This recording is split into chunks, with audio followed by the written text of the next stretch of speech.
A lot is happening in this world, and we're the wrong men to talk about it. Welcome to the Wrong Men Podcast. We recently went and saw the Backrooms movie, which led to a lot of theory and potential discussion. We've each seen our fair share of story elements and theories, both from the movie and from Kane Pixels' series on YouTube. So, we're going to discuss it. Right? We're going to potentially discuss what we've been thinking about and hearing and Exactly. listening and viewing. Exactly. See?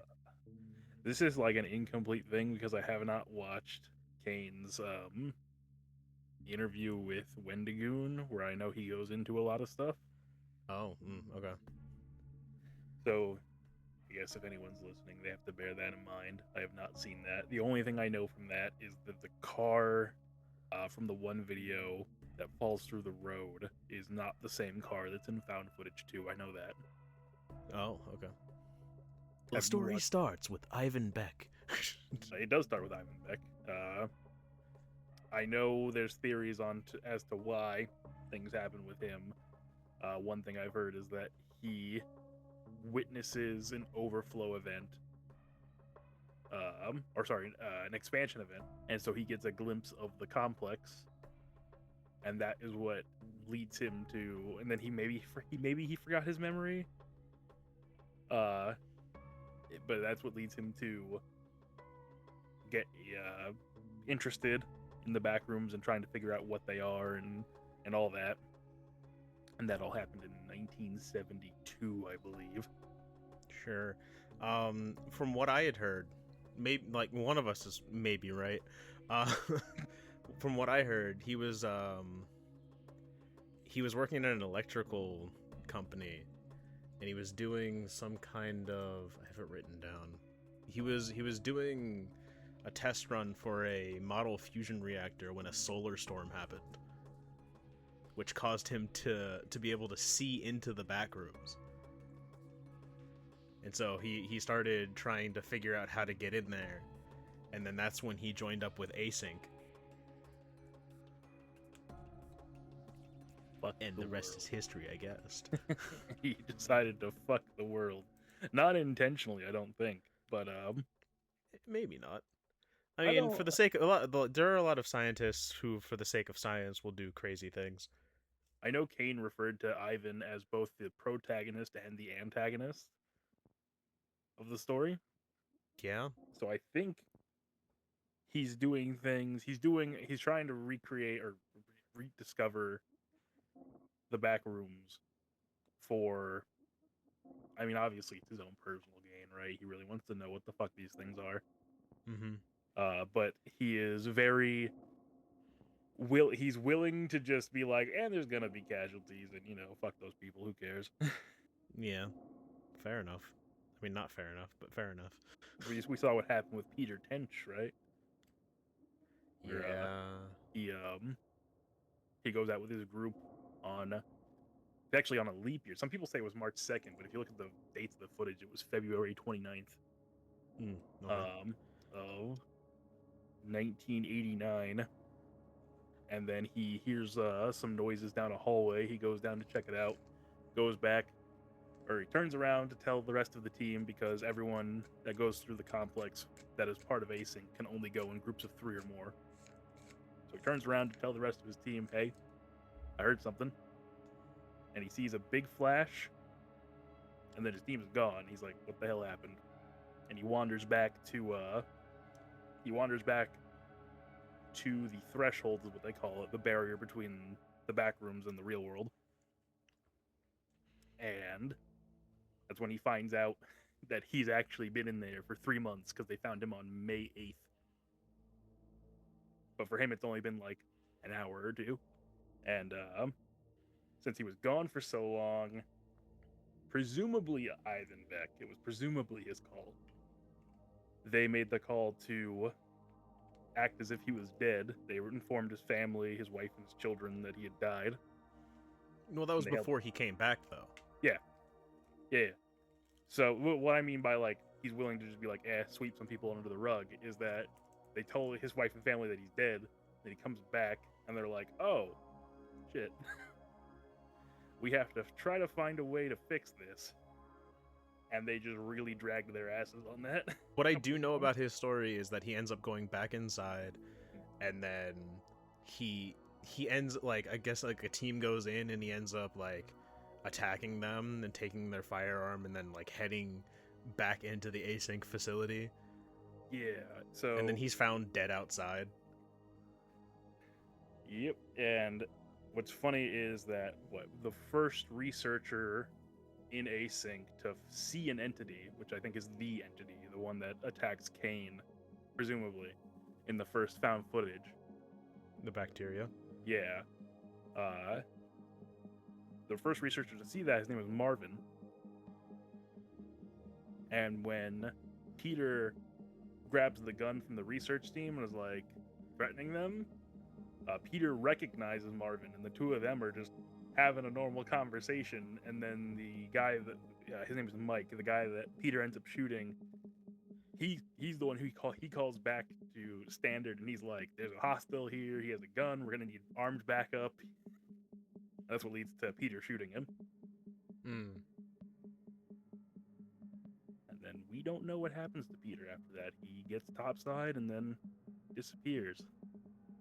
Does he disappear? Because everything that I've heard says that he died on the outside, like right outside the facility. So Async they told everyone, all the scientists, all the researchers, and all that he tripped in a divot and he hit his head on a rock and he died. Mm-hmm. Shortly after that said, there is a syringe full of black liquid shown. And then after that is some street, like CCTV footage of a man running down like the street of a city, which is presumably Peter. So we don't know. We don't know what happened to Peter. They were already willing to lie to everyone because everyone thought Peter was dead up until that point. Even the researchers. So we don't know what exactly happened to Peter. Yeah, the timeline of things is also really interesting, because so Async makes the threshold, I think in 1988, I want to say, and they begin like fully exploring in 1989, and then the movie happens in 1990, right? Yeah, in June of 1990. And then after that is when the found footage video of Kane going through there happens in 1991. But while he's being chased by the bacteria, he falls through a hole like in the back rooms, and the date shifts to 1996 at that point. Oh. But also and then in 1995 is when found footage 2 happens. I forget the name of that girl. But then somewhere between 1995 and 2002 is when found footage 3 happens. But one interesting thing is in found footage 3, Ravi sees a poster for presumably a dancing class that's dated for 2022. Oh. So there's a lot of time shenanigans going on in the back rooms as well. Yeah. So, should we talk about the movie? Well, I wanted to bring up the difference between still lifes and life forms. Still lifes are just like an imitation of a human being, right? Well, yeah, they're basically, especially how it was put in the movie, they're imperfect memories of individuals that exist in the real world. Typically memories of people that they know from that the person who clipped into the backrooms knows from real life. But, memories are imperfect, which is why they look deformed. But typically still lifes don't do much. Like, the only things that typically still lifes will only do things based on the memory that you have of them. So it's like they typically will just be there. They will be still lifes, basically. And their movements are purely on what you know them to do. So, like, a good example would be the still life of Clark's wife from the movie, where, like, in general, she's not doing much, but when the Captain Clark life form shows up, the first thing she does is run, which is like a high indicator of, like, Clark was most likely a very abusive man. Yeah. So, like, even so, like, all of his memories of her is essentially her being afraid of him. There's even the possibility, I mean, you don't physically see her. There's the possibility that he actually murdered his wife during that, like, during that argument that got him kicked out of the house. Okay. That is a theory that I've heard. So, like, still lives are imperfect memories, but life forms have, like, flesh and blood, and they carry along the person's personality, which makes sense for Captain Clark, does not make sense for the bacteria. Yeah. Well, so one interesting thing about that is that the first still life, that we see canonically not canonically, the first still life that you see if you were watching these videos as they were released, was the one in Found Footage 3. And that one does attack Ravi. We don't know what would have happened if it got him, because Ravi manages to avoid it. But it does go out of its way to attack him. That probably, like, there's probably some kind of interaction with whoever that still life was that made it attack him. Like, do we know what that still life was? Like, who that was? No, because that was the first time that still lives were introduced in the series, I believe. So much so that it even... There's a really interesting thing, which does make me think that, Captain Clark is supposed to be a still life. Because there is a song on Kane Pixels' second channel that is called Still Life that plays a lot in Found Footage 3 whenever the still life is near Ravi. And if you listen closely, when Bobby falls down the hole and, like, finds the room full of, like, laundry and all that, that song is also playing right before Captain Clark gets him.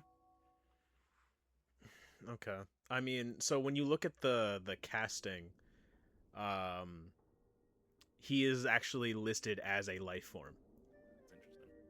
Because still lives don't bleed, but Captain Clark did bleed. Yeah. It's the reason why the life form happened, at least for, like, Captain Clark,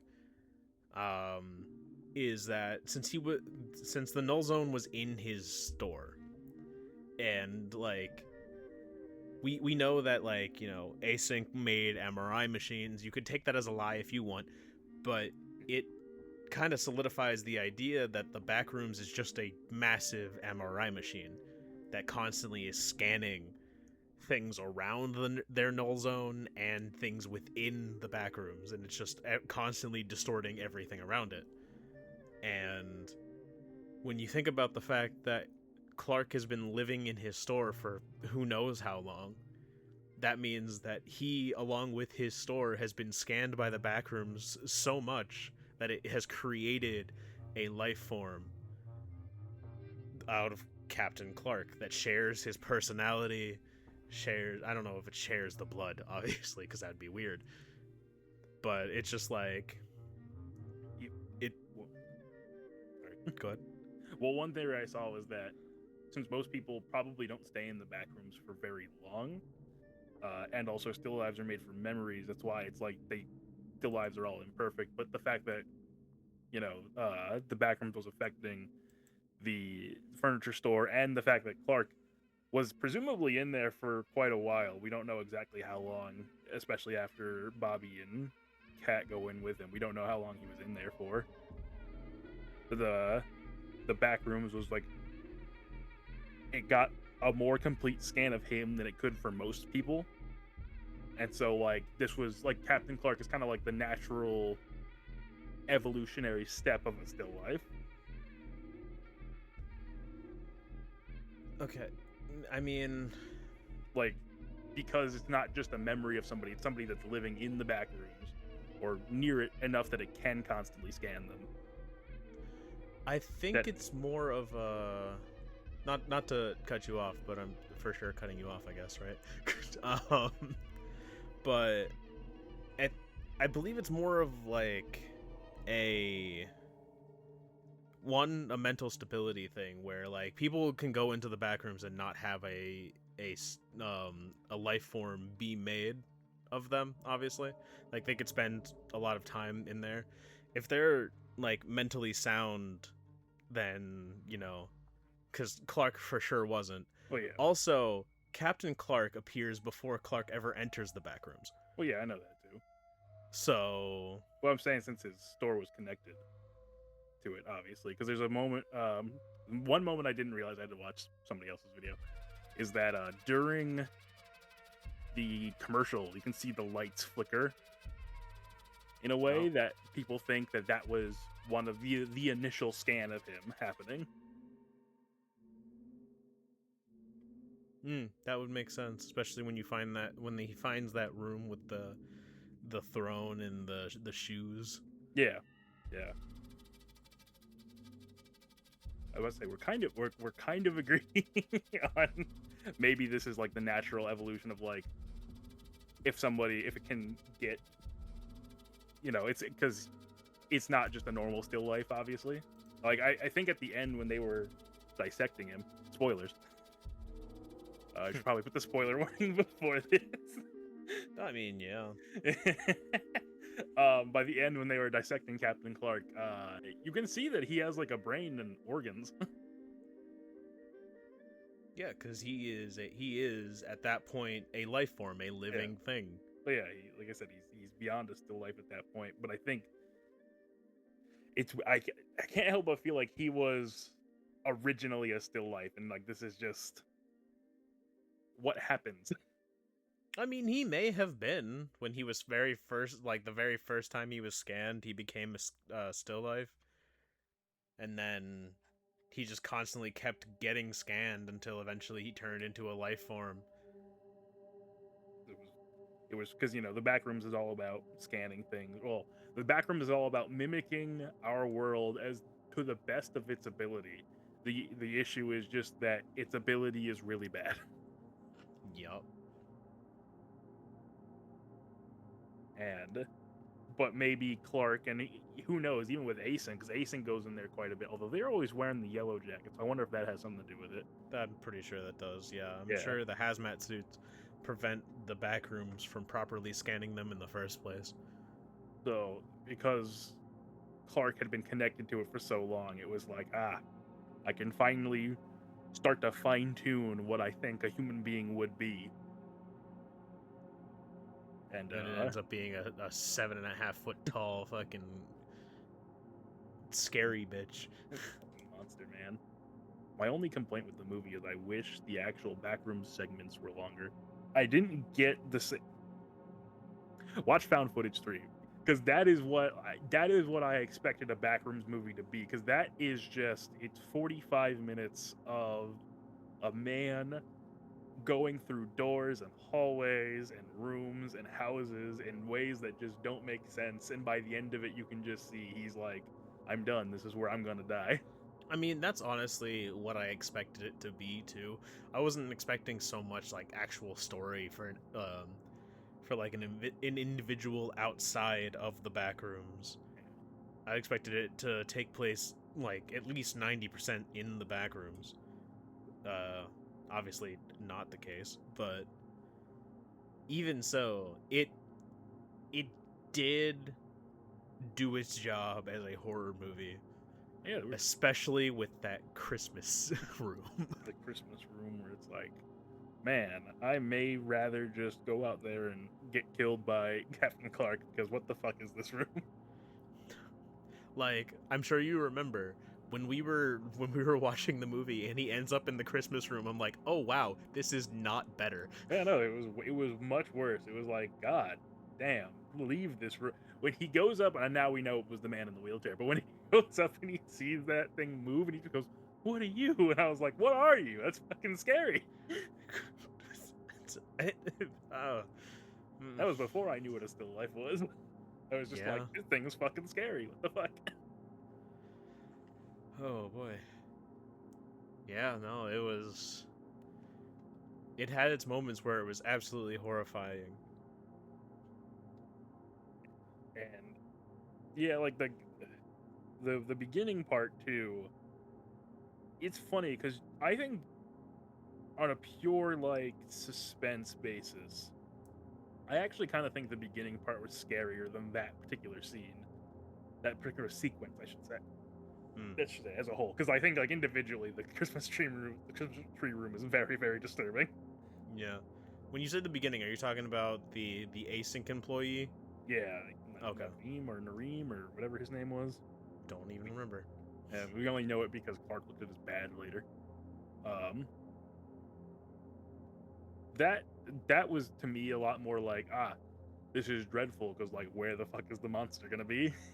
And then he comes out of that room, and our poor protagonist runs into a dead end. But yeah, that chase, and then he goes through the pool rooms, and they did the really cool, like when he sets the camera down, and then later on it gets picked back up.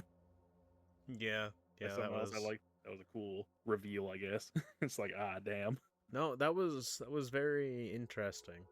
I expected to see. Well, you know what? We did see some. Like we saw the neighborhood, which was I wasn't expecting to see that. It was just there were a lot of things that were done really well. I think the very first time Clark goes in, and like he's just wandering around, and there's suspense because you're just like, is something gonna be here? And then he enters that room with the camera, and he opens up the wall and crawls through, and then shortly after he realizes that something went in, like came into that room behind him. You see like the cutout destroyed all over the place, and he's like, oh fuck. And that's the moment where he finally is like, oh no, I need to get out of here. Yeah, that was. And then him going through the tiny door. What? And then he goes in the next day. He tries to go back in. Yeah. The next time you see him after that moment, he's talking to his therapist, and he's like, I've gone in several times. I have a map. Why? But I do really like the analogy of explaining a dog to somebody who has never seen one and asking them to draw it. Like, that is pretty accurate to being like, hey, I don't know how to explain this to you. It's so, because if we look at the background, I feel like there's a hint of this as well, that the Backrooms is like a pseudo living entity, right? But it operates based off of memories.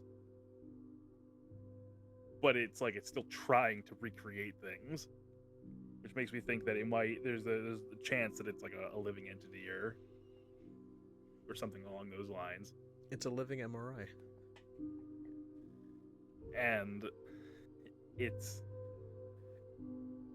I don't think it's malicious either. Like the things in it are malicious, right? I don't think it necessarily is trying, but I don't think it's necessarily trying to be like, I'm going to create things that will explicitly like hunt down other, the unfortunate souls who get stuck here. Yeah. And it's trying so hard. It's like I can make these two rooms connect. It's crazy to me how well it gets certain things down, and just how much it fumbles other things. Because there's an episode called Standard Lighting and Tiles, I believe, where they take a look at the lighting fixtures throughout the back rooms, and every single thing on them is identical to how they are in the normal world. Like even like the markings of like this was created in this state, this town, this year. It's like it can get certain fine details down extraordinarily well, but then when it comes to just connecting two rooms together, it just can't do that.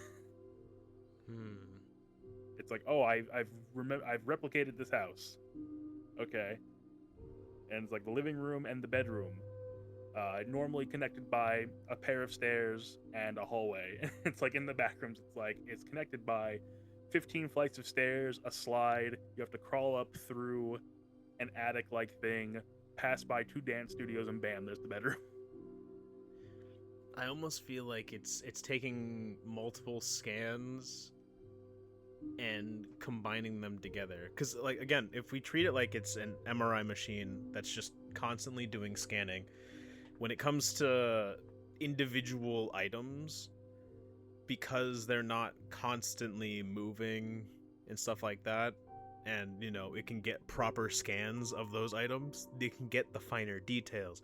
When it comes to houses, I mean, other than, structural things like, making sure that staircases go where they're supposed to, you got rearranged furniture from time to time, you got shit that wasn't there that is there. It's like, if it's constantly scanning these things over and over and over again, especially if you're scanning them from memory instead of physically scanning them, because, hey, if maybe they're not near, like, a null zone, then listen, I don't know. Also, what is it? In found footage 2, there's a really interesting part in found footage 2 where Madison goes into this room, this house, and she's like, "Oh, this looks normal," and everything in it does look normal except for, like you said, like there's no furniture in most of it. There is a bed, but the bed is like, it looks like King Kong's bed, because it's so fucking massive. And then she goes into this other room and there's a painting on the wall that is perfect, because the next video after this is just someone's home video where it's like them taking footage around their town and footage like from throughout their house, I believe. And that same painting is on that same wall, and everything about that painting is perfect. And I'm just like, how can it get some of these things down so well and others just not? Well, maybe, hear me out here, maybe that footage made it into the Backrooms and it was able to copy the footage. Because it's like, memories are imperfect, but typically footage is basically exact, right? It is. But then my question would be, well, then there would be still lives of those people that are in that footage. I would think. Who's to say there isn't? But all the other furniture is not in in that house. Well, there may also be like contradicting memory.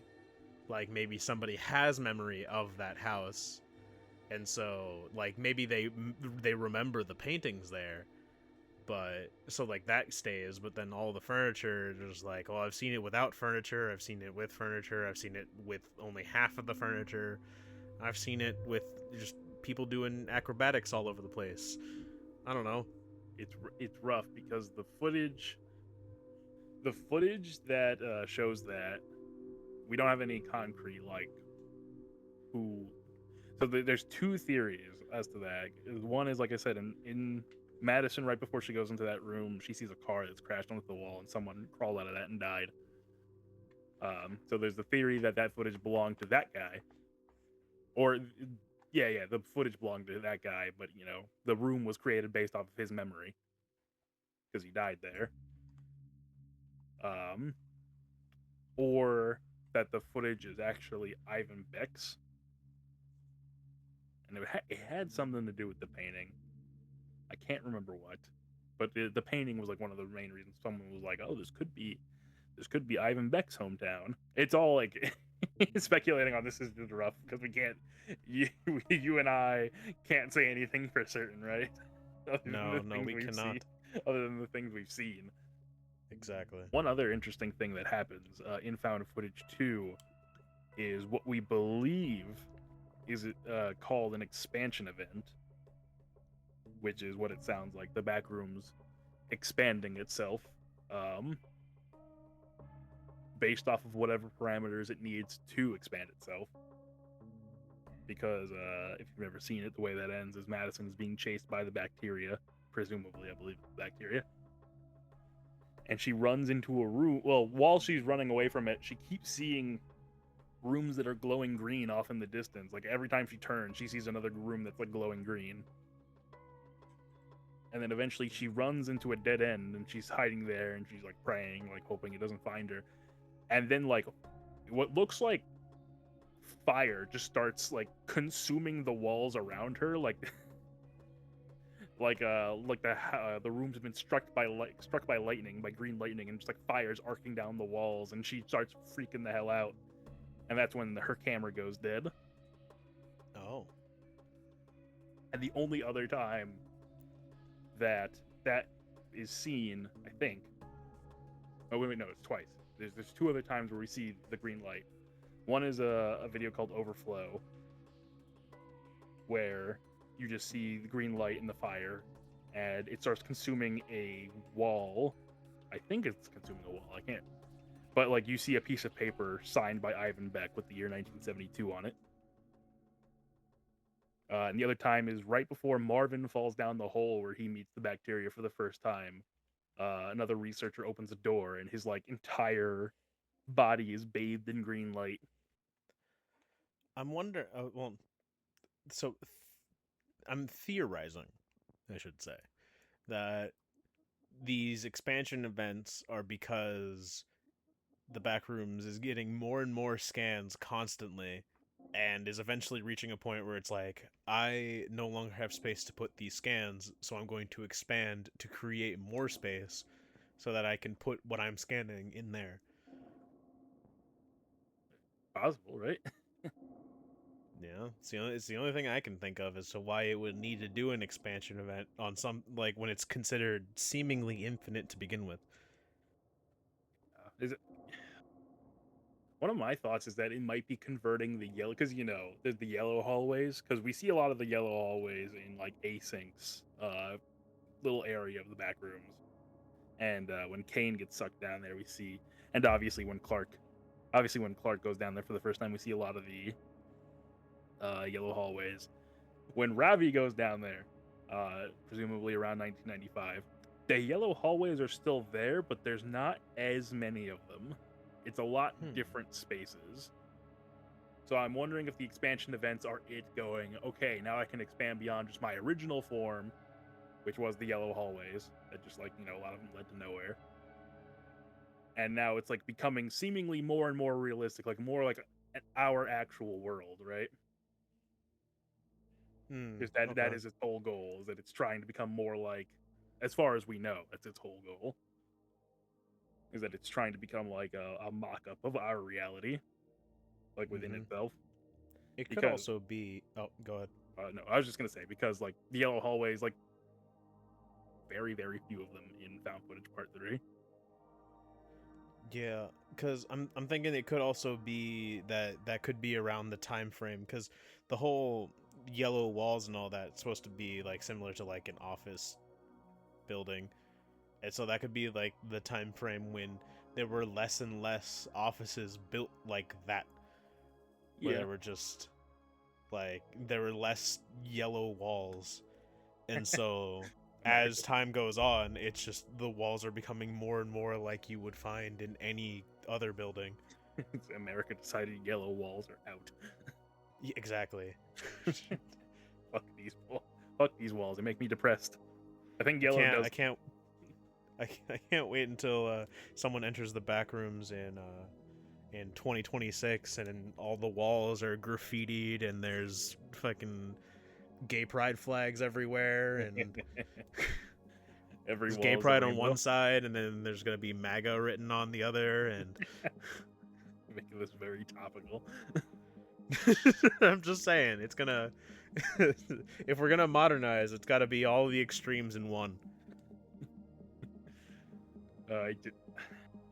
that actually leads to a very scary thought of, again, it's kind of what happened to Ravi, but I'm like thinking even further in the future, like a very scary thought of somebody who's in the back rooms recognizes that they're not in a normal place after a while, right? They start to see Mhm. like, oh wow, these connect in weird ways. They find an entity that chases them, and they realize like they're not in a normal area, a normal building, whatever. What happens in like 20, 30, 40 years when someone falls into the back rooms and it just looks like any other place? They're like, huh, where am I?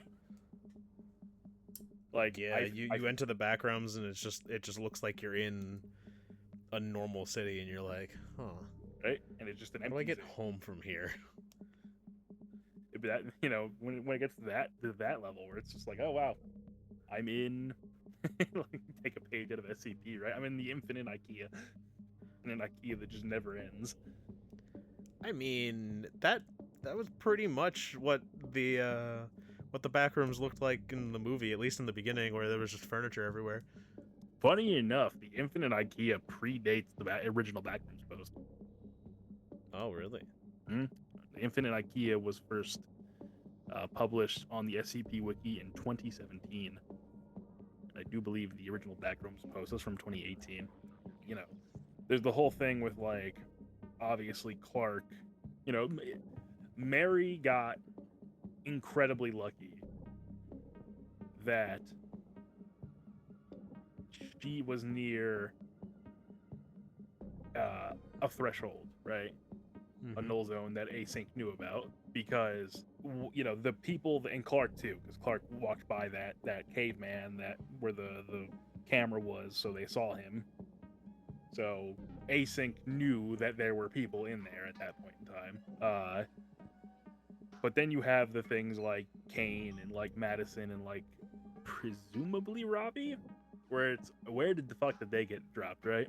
Like Async presumably has a very stable part of the back rooms connected to their threshold, Mm-hmm. so they don't get to witness the weird shit. They don't get to witness the hostile entities that are just roaming about. But the other unfortunate people, you know, if they don't die from something chasing and killing them, they're gonna die from starvation or exhaustion or dehydration. I mean, unless you are clinically insane and realize that you can eat still lives. I mean, if you can overpower a still life, if they're trying again, it's just like that one still life was chasing Robbie. Well, it's like, was there anything story wise that happened before he ends up in the back rooms that makes like that he could associate that with a person? mm, I mean, not really. Like, was he? Did someone like break into his house or? Now, that's something interesting. So people believe it's something that I didn't even think about. When he is in his house, so the way he gets sucked into the back rooms is that he's, I guess, renting part of the house that he's in, and he hears some noises coming from the basement, and he goes down, and he investigates the basement, and he falls through the floor. Right, that's when he ends up there. Right before he checks out the room where the null zone is, he sees that his sliding doors, the glass is shattered on those, and there's a wall that's been broken down, and he steps into the wall, and that's when he falls through. Hmm. And it was kind of funny because I didn't even think about that, like what was happening. I was like, oh, maybe just this null zone opening broke his house. But someone else is like, it seems like something broke out of his house. Like it came through the null zone and broke out of his house. Hmm. And I was like, that's actually even scarier. Yeah, that is an interesting possibility. But I'm But also wondering if he looked at the shattered sliding glass door and was just like, "Oh shit, someone broke in and tried to rob me or something like that." And so, like, does he get a good look at this still life? oh yeah, he does. So Like, okay. he doesn't it doesn't look. The thing is, it doesn't look like a normal human being. Well, But yeah, that might be just his imagination depicting of who it might have been. I think the still life was already there. It's because of the room that he finds it. It seems like someone else had been there before him. Like he goes into a room and he sees like a bunch of just like crap on the floor, but it's like arranged in a very deliberate pattern, like more deliberate than I think the backrooms could like arrange it. And these are like things like books and papers and things like that, like just random objects that are like just like books and objects and things that are like arranged in like a circular pattern on the floor. And then he looks into the corner, and we never get a good look at what he sees, but something in the corner freaks him out, presumably a dead body, right? Presumably somebody had died down there. But the still life was in that room, like hiding in like the closet or something, because then it proceeds to basically chase him out of that area. And this isn't when he gets a good look at it. He doesn't get a good look at it until like later, when it finally finds him. But I don't think Ravi knew this still life at all. I think this was something different. I think there's a chance that the still lives can be dangerous. It's just maybe something with Clark or whatever. It's just they weren't for him. Well, because I don't think it's specifically like, hey, Clark is somehow special. I don't think so either, but I think it's more that whoever that still life is supposed to be, and whoever's memory it came from, that person was probably just outright violent in their memories, which is what made them violent as a still life. It could be. It's interesting.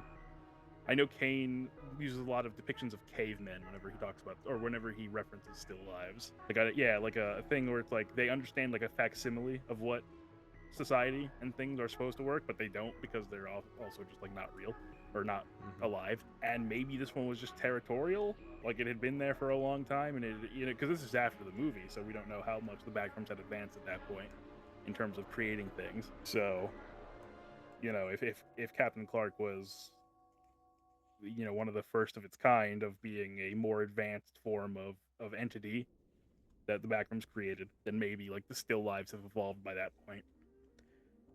Well, so Captain Clark is considered a life form, and the bacteria is also considered a life form.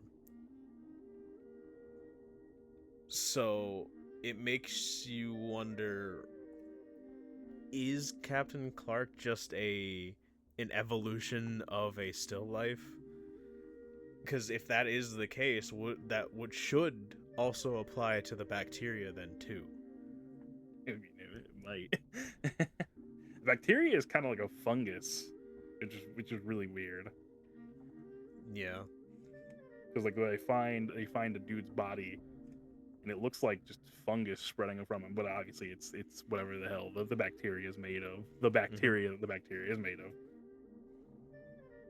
Just like consuming parts of his body and leaving other parts just perfectly fine, which is horrifying in its own right. Yeah, it for sure is. But it's just rough.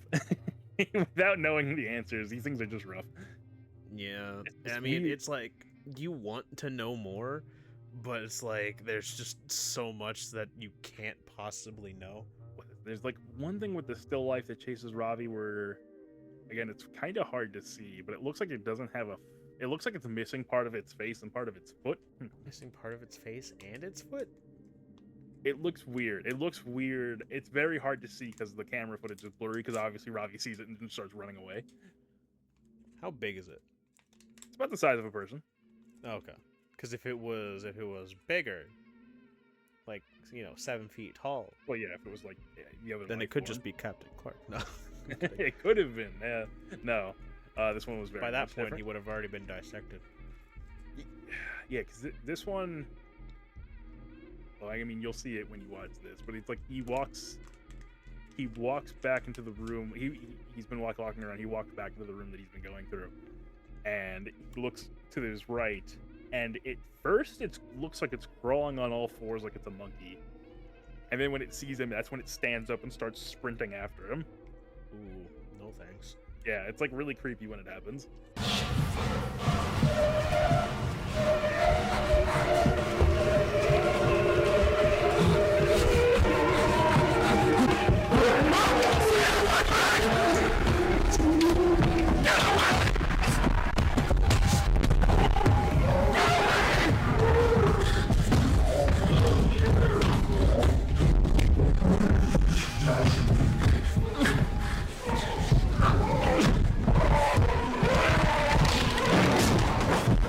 Yeah, when he first sees it, it's like it looks like it's crawling around on all fours, and then it stands up like this and starts sprinting after him. And then he runs into a tunnel, and that's when it gets back on all fours, and it moves fast when it's all on all fours. Not fast Yeah, enough. maybe it's if the idea is that life forms evolve from still lives, then maybe it's on its course to being a life form. Yeah, that'd be really interesting. It would just be very unfortunate for Ravi, especially because from what I remember, the still lives in the movie don't make that many noises. Like they do scream and stuff, but they don't make like a lot of coherent noises. This one kinda does. It doesn't make any like things that sound like words or anything like that, but it has very like weird screams and howls. And also, it's almost human. That's the scary thing. Is because there's a point where I'm just spoiling this for you now. I'm sorry. There's a point where, again, maybe it's another thing that we don't know for sure. If this is the still life that Ravi first encounters, when he first gets down, I would expect it does because it's all in the same area. But there's a point where Ravi closes the door. He's like, "Oh, I don't want any trouble," and he closes the door. And presumably, this still life hits the door at first, trying to get through, and then it stops, and then it just very politely knocks and waits for him to come and open the door for it. Oh, that's odd. And when he doesn't, that's when it starts to break the door down. So it's like the still lives are becoming kinda sentient, right? Kinda. Like it knows the polite thing to do is to open a door or to knock on a door and wait for somebody to open it, right? Yeah. But then afterwards, it's just like, fuck you, I'm actually going through here. But one of the other things I was going to bring up with Ravi is like I see a lot of people talk about this, and they're like, "Oh, Ravi was really far in there. He was miles in. He was so far away from async. There was zero chance of him ever getting out." I don't necessarily believe that's true. Now, one interesting thing about where Ravi is and the timeline, where the timeline like syncs up and everything, is that he does pass one of the cavemen, the cardboard cutouts. Mm-hmm. But it doesn't have any of the wires attached to it. It's just the caveman in the hallway. So some people think, I shouldn't say some. I think most people believe that that's just like the complex has now been able to copy that caveman cutout. Probably, yeah. And just put it around. But the two things that make me believe that I don't think Ravi was as far away as some people say he was is one is really wishy-washy, but the other one I think is pretty. The other one I believe. Damn it. The wishy-washy one is there's a part. There is a part where Ravi is walking through the Red City, and he is leaving it, and he's like turns and he looks around him before he leaves, and in one of the windows, it is like a split second thing. It looks like there's an async employee in one of the windows, and I'm like, if that really was an async employee right there, that's like fucking heartbreaking for that guy. Yeah. But the solid theory is that this was found footage, and it was found. Oh, Someone found his footage and watched it back, right? Yeah. If he was unfathomably deep into the back rooms, the async would have never found that. That is true. It was found and somehow made it back, so yeah. I believe that Ravi was close to, if not the threshold, then one of async null zones. Although I suppose Madison's also got found, even though her camera was in the middle of an expansion event. Lord knows what happens to her. She got expanded. I've seen some people say that she There's like the moment where like Clark's by a Christmas tree, and like there's like people half in the ground. Yeah. So, like that possibly is what happened to her. But yeah, we quite literally have only scratched the surface, and really we've only just talked about stuff we already know about like the things in the back rooms and how these things connect to each other. And just like a year ago, if you would ask me like, do you care about the lore of the back rooms, I would have said fuck no. Who cares, right? Who gives a shit? Yeah. Now having watched the movie and watching all of Kane Pixels videos, I'm just like, I am a believer. I'm sitting there going like, this shit's fucking interesting, and I can't wait to see how it pans out. Yeah. That is I feel the same. It definitely didn't really strike my interest. Like I'd see gameplay footage of Backrooms video games, but I would never actually cared too much about the concept of the Backrooms itself. It's like any other. It's just infinite funhouse. That's why I'm actually not a sorry to launch into another thing really short. That's why I'm not a big fan of a lot of the Backrooms games. And I mean, I haven't read the Backrooms wiki, so I'm not really gonna pass too much judgment on that. But the whole idea of just making the Backrooms like a big funhouse that wants to kill you, I'm not really interested by that idea. But what some people are doing, because it's not just Kane. I've seen other videos of people doing stuff with the Backrooms, and I'm like, this is really interesting. This is really scary. That's the stuff I'm a fan of. It's just like the idea of being lost in a place that you'll never get out of, and it's like it's not even that there's necessarily things in there that want to kill you. It's just the thought that you'll never get out of that place. Wandering around with the hope that someday you'll make it out and you'll survive this ordeal, but there's a strong probability that you will not. Horrifying. One of my biggest fears. My biggest fear is the deep ocean. The deep ocean is chased. The deep ocean is scary, for sure. Maybe that'll be episode 3, 4. Maybe that'll be episode 4. We take on thalassophobia. Thalassophobia. Why Subnautica 2 is one of the greatest things ever made by anybody. Okay, well, I mean, there's a bit of contention on whether or not Subnautica 2 is honestly that's scary compared to the first one, but that's a different episode. We're not ending like that. What do you mean?